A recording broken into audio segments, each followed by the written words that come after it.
Muy buenas noches, segundo tiempo. Estas son las breves del 21.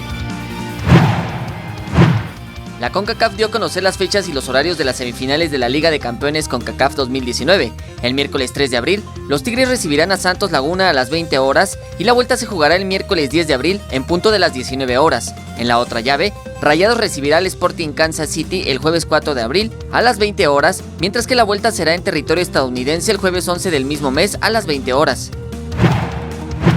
La FIFA anunció este día que un total de 9 federaciones presentaron interés por llevar a cabo el proceso en busca de ser candidatos para albergar el Mundial Femenil de 2023. Será hasta el 16 de abril, cuando las 9 sedes tengan como fecha límite para inscribirse conforme a los principios establecidos en el resumen del proceso.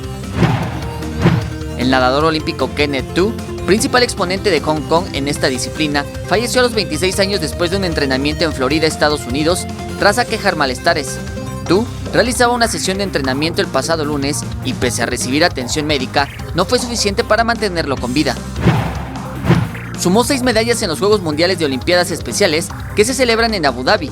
José Antonio Santos logró colgarse 3 medallas de plata y 1 de oro en sentadillas, press, peso muerto y all around. Además, María José Matei ganó bronce en all around de gimnasia rítmica y Juan José Ruiz también sumó la presea de tercer lugar en los 100 metros planos de atletismo. Jesús Arias, 21 Noticias.